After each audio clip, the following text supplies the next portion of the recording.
नमस्कार, मैं दीपक कुमार सोनी आप सबका दीपक जीएस एकेडमी में बहुत बहुत स्वागत करता हूं। दोस्तों, जैसा कि आप लोग जान ही रहे होंगे कि हम लोग लगातार बिहार सीरीज की श्रृंखला को लेकर के चल रहे हैं और बिहार से जितने भी आए हुए प्रश्न हैं या तो फिर आने की संभावना जिन प्रश्नों की है उन सभी प्रश्नों को हम लोग कवर करते चल रहे हैं।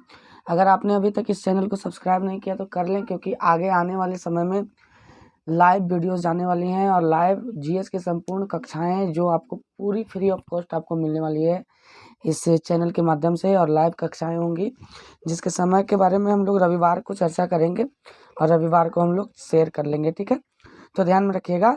आइए आज हम लोग चलते हैं दोस्तों, आज अपने चौथे सेट प्रैक्टिस की तरफ चलते हैं जो बिहार का सेट प्रैक्टिस है। तो चौथे सेट प्रैक्टिस का जो पहला प्रश्न है, ठीक है, कि गार्गी संहिता में पाटलिपुत्र पर यवनों के आक्रमण का उल्लेख वर्णित है। यह आक्रमण किसके शासनकाल में हुआ था? तो यह आक्रमण देखिए दोस्तों, पुष्यमित्र शुंग है ना, पुष्यमित्र शुंग के शासनकाल में हुआ था। बौद्ध धर्म संग्राहक के नाम से भी इनको जाना जाता है, क्योंकि ब्राह्मणवादी विचारधारा के थे पुष्यमित्र शुंग। आपको ध्यान में रखना है इस बात को, ठीक है। तृतीय बौद्ध संगीति का आयोजन मौर्य वंश के किस शासक के समय में हुआ? ठीक है, तो तृतीय बौद्ध संगीति का आयोजन जो हुआ था वो अशोक के समय में हुआ था। आप जानते ही हैं इस बात को, ठीक है। जैन के 24वें तीर्थंकर महावीर स्वामी का जन्म कहाँ हुआ?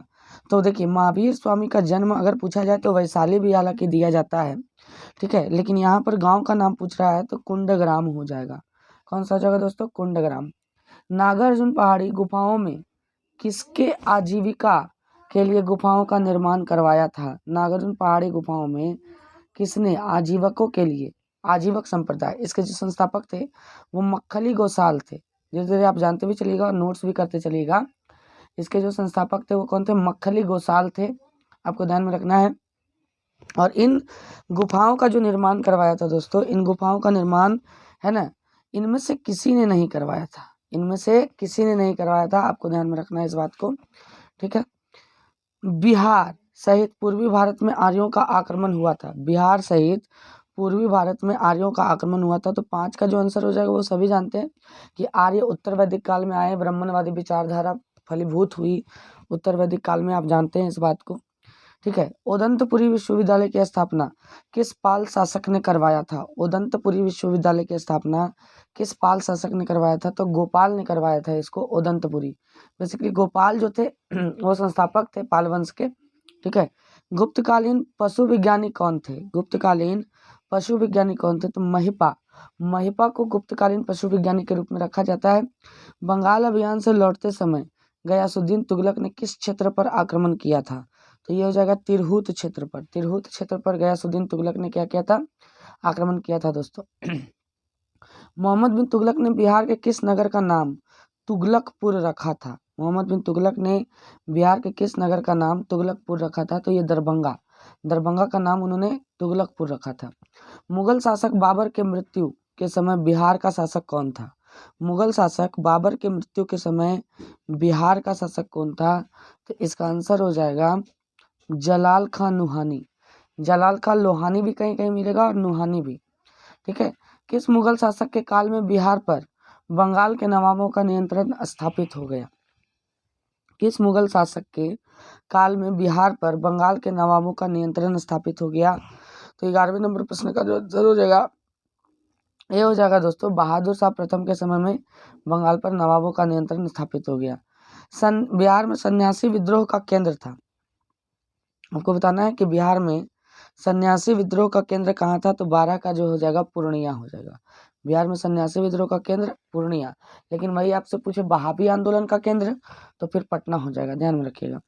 जब बख्तियार खिलजी का अभियान बिहार क्षेत्र में हुआ तब कर्नाट वंश के शासक कौन थे? जब बख्तियार खिलजी का अभियान बिहार क्षेत्र में हुआ तब कर्नाट वंश के शासक कौन थे? तो नरसिंह देव थे। और इन्होंने क्या दिया था? बख्तियार खिलजी को उपहार भी भिजवाए थे, आप ध्यान में रखिएगा। किस युद्ध के पश्चात शाह आलम द्वितीय ने बिहार, बंगाल और उड़ीसा के क्षेत्रों में लगान वसूली का अधिकार ईस्ट इंडिया कंपनी को दे दिया? तो आप सभी जानते हैं कि 1764 में ये युद्ध हुआ था और बक्सर का युद्ध हुआ था 1764 में, 22 अक्टूबर 1764 को ये युद्ध हुआ था, ठीक है। बिहार प्रादेशिक सम्मेलन का पहला अधिवेशन कहाँ हुआ? कब हुआ बेसिकली? बिहार प्रादेशिक सम्मेलन का पहला अधिवेशन 1908 में हुआ था दोस्तों, ध्यान में रखना है आपको। 1857 के विद्रोह के समय दानापुर के अंग्रेज अधिकारी कौन थे? 1857 के विद्रोह के समय दानापुर के अंग्रेज अधिकारी जनरल लॉयल थे। आप ध्यान में रखिएगा, पीछे भी ये प्रश्न आ चुका है। बाबू वीर कुंवर सिंह की मृत्यु के पश्चात 1857 के विद्रोह का नेतृत्व किसने किया? बाबू वीर कुंवर सिंह की मृत्यु के पश्चात, देखिए इनके भाई थे अमर सिंह, उन्होंने ही किया था बाबू वीर कुंवर सिंह के मृत्यु के पश्चात विद्रोह का नेतृत्व जगदीशपुर से। निम्न में से किस भारतीय को रॉबर्ट क्लाइव ने बिहार का नायब या दीवान नियुक्त किया था? ठीक है, तो 18वें नंबर प्रश्न का जो आंसर हो जाएगा दोस्तों, ध्यान में रखना है, ये सिताब राय हो जाएगा। क्या हो जाएगा? सिताब राय। सिताब राय को बिहार का दीवान नियुक्त किया गया था पलासी के युद्ध के बाद बेसिकली। उलगुलान विद्रोह किससे जुड़ा हुआ है? उलगुलान विद्रोह जो है दोस्तों, वो मुंडा विद्रोह से जुड़ा हुआ है, ध्यान में रखिएगा। 1895 से 1900 तक ये विद्रोह चला, जब तक बिरसा मुंडा जी की मृत्यु नहीं हो गई।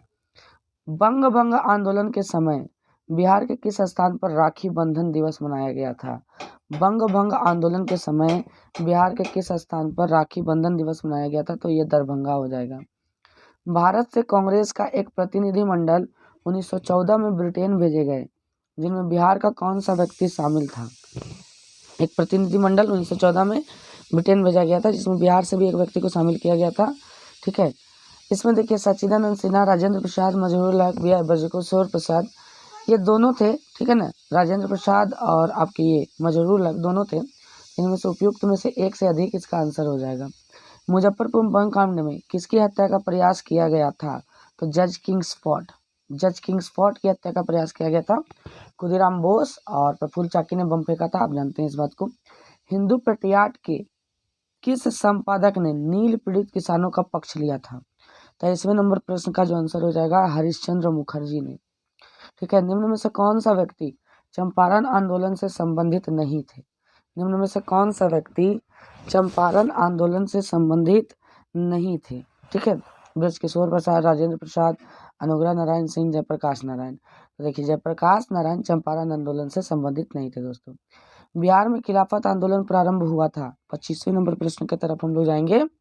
तो 25वां नंबर प्रश्न जो होगा वो 1919। देखिए बगैर कोई लाग लपेट के हम लोग सेट प्रैक्टिस करवा रहे हैं और इससे आपको बहुत लाभ होगा।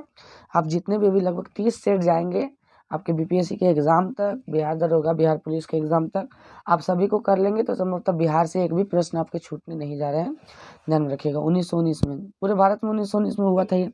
ठीक है, निम्नलिखित में से कौन राज्यपाल तथा मंत्रिमंडल के बीच सेतु का कार्य करता है?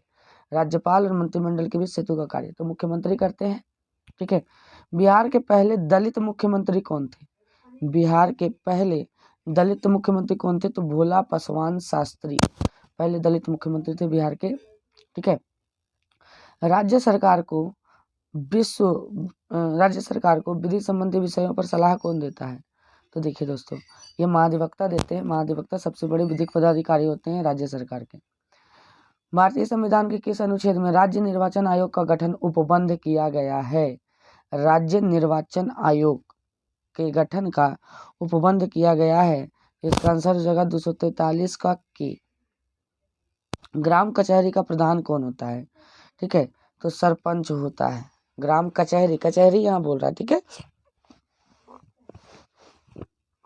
ग्राम पंचायत नहीं बोल रहा है, ग्राम कचहरी बोल रहा है, तो ग्राम कचहरी पर आपको ध्यान देना है। सूचना का अधिकार अधिनियम को किस वर्ष लागू किया गया था? सूचना का अधिकार अधिनियम को है ना 2005 में लागू किया गया था, आप जानते हैं ये 12 फरवरी 2005। विधानसभा अध्यक्ष अपना त्याग पत्र किसे सौंपता है? तो उपाध्यक्ष को सौंपता है दोस्तों, है ना, विधानसभा उपाध्यक्ष को सौंपता है। बिहार के पहले मुस्लिम राज्यपाल कौन थे? 33वें नंबर प्रश्न का जो आंसर हो जाएगा वो जाकिर हुसैन थे। ये बाद में राष्ट्रपति भी बने हैं भारत के। वर्तमान में भारत में उच्च न्यायालय की कुल जनसंख्या कितनी है? कुल संख्या कितनी है? ठीक है, तो 34वां नंबर प्रश्न का आंसर जो हो जाएगा दोस्तों वो हो जाएगा 25 अभी उच्च न्यायालय हैं भारत में। ठीक है, राज्य सूचना आयुक्त का कार्यकाल कितने वर्षों का होता है?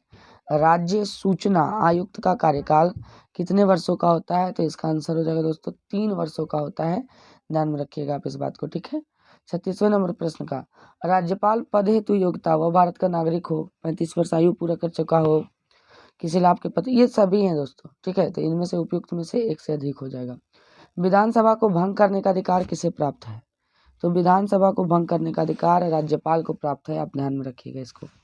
अगले प्रश्न की तरफ चलें। 38वां नंबर प्रश्न हमारा, तिरहुत प्रमंडल का मुख्यालय कहाँ है?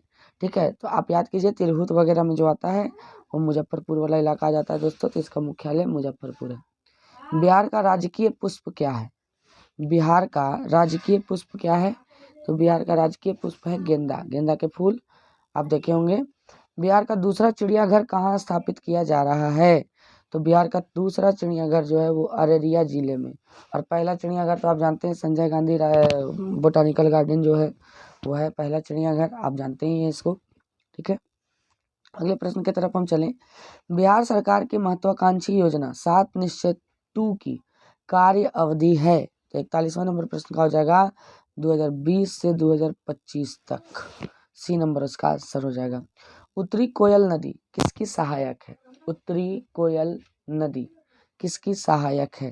तो दोस्तों उत्तरी कोयल नदी जो है वो बेसिकली लातेहार से निकलती है झारखंड के, और ये सोन नदी की सहायक है, ध्यान में रखिएगा। किसकी सहायक है? सोन नदी की सहायक है। बिहार के किस जिला में लाल मिट्टी की बहुलता पाई जाती है? ठीक है, तो 43वें नंबर प्रश्न का जो आंसर हो जाएगा गया, रोहतास, दरभंगा, पूर्णिया, ये सभी इलाकों में। ठीक है, ये सभी इलाकों में लाल मिट्टी की थोड़ी थोड़ी बहुलता पाई जाती है। ग्रीष्म ऋतु में बिहार सभी इलाकों, गलती हो गया है ना, ध्यान में रखिएगा। इसमें किसी में भी आमतौर पर बिहार में लाल मिट्टी है ही नहीं, तो कहीं भी लाल मिट्टी नहीं पाया जाता, ध्यान में रखिएगा। तो ये भी आंसर ये होगा कि इनमें से कोई नहीं। ग्रीष्म ऋतु में बिहार के किस क्षेत्रों में सर्वाधिक वर्षा होती है? ग्रीष्म ऋतु में बिहार के किस क्षेत्रों में सर्वाधिक वर्षा होती है? तो पूर्वी भाग में। ठीक है, पूर्वी भाग में सर्वाधिक वर्षा होती है दोस्तों। बिहार के कितने जिलों से होकर गंगा नदी प्रवाहित होती है? 45वें नंबर प्रश्न का हो जाएगा 12 जिलों से होकर, जिसमें सर्वाधिक लंबाई जो है आपका कहाँ पर है? सर्वाधिक लंबाई पटना में है गंगा का। निम्नलिखित में से कौन सा जलकुंड मुंगेर में स्थित नहीं है? तो 46वें नंबर प्रश्न का हो जाएगा मखदुम कुंड। ये आप जानते हैं कि बिहार शरीफ में मखदुम कुंड, पकीरामेश्वर कुंड, सीता कुंड, भरारी कुंड, ये मुंगेर जिला में स्थित है। ठीक है, पूर्वी त्रिवेणी नहर से सर्वाधिक लाभान्वित जिला कौन सा है? ठीक है, तो सर्वाधिक लाभान्वित कौन सा जिला होगा? आप जानते हैं कि गंडक कहाँ से घुसती है बिहार में? तो पश्चिमी चंपारण। पड़ोसी राज्य झारखंड के साथ बिहार के कितने जिले सीमा साझा करते हैं? तो 48वां नंबर प्रश्न का हो जाएगा 8 जिले सीमा साझा करते हैं झारखंड के साथ। बिहार की जनसंख्या भारत की जनसंख्या का कितना प्रतिशत है? ठीक है, 49वें नंबर प्रश्न की तरफ, तो बिहार की जनसंख्या भारत की जनसंख्या का कितना प्रतिशत है? तो 8.6% है दोस्तों। 2011 की जनगणना के अनुसार सर्वाधिक पुरुष साक्षरता वाला जिला कौन सा है बिहार का? तो 50वां नंबर प्रश्न का हो जाएगा ए रोहतास, यानी सासाराम का इलाका सर्वाधिक पुरुष साक्षरता वाला जिला है। ठीक है, आशा करते हैं दोस्तों कि ये कड़ी आपको पसंद आ रही होगी, और इसके बाद हम लोग अब लाइव क्लासेस लाने जा रहे हैं, क्योंकि आप लोगों के सपोर्ट की वजह से लगभग 1050 से बेसी सब्सक्राइबर हो चुके हैं, और धीरे धीरे भगवान ने चाहा तो ये बढ़ेंगे। ठीक है, आप लोगों के समर्थन से दोस्तों, और अगर अच्छा लगे तो लाइक शेयर सब्सक्राइब करें, और ज़्यादा से ज़्यादा दोस्तों में अपने शेयर करें, ताकि इसका लाभ वो लोग भी उठा सकें। ठीक है, और बहुत बहुत धन्यवाद दोस्तों, बहुत बहुत धन्यवाद।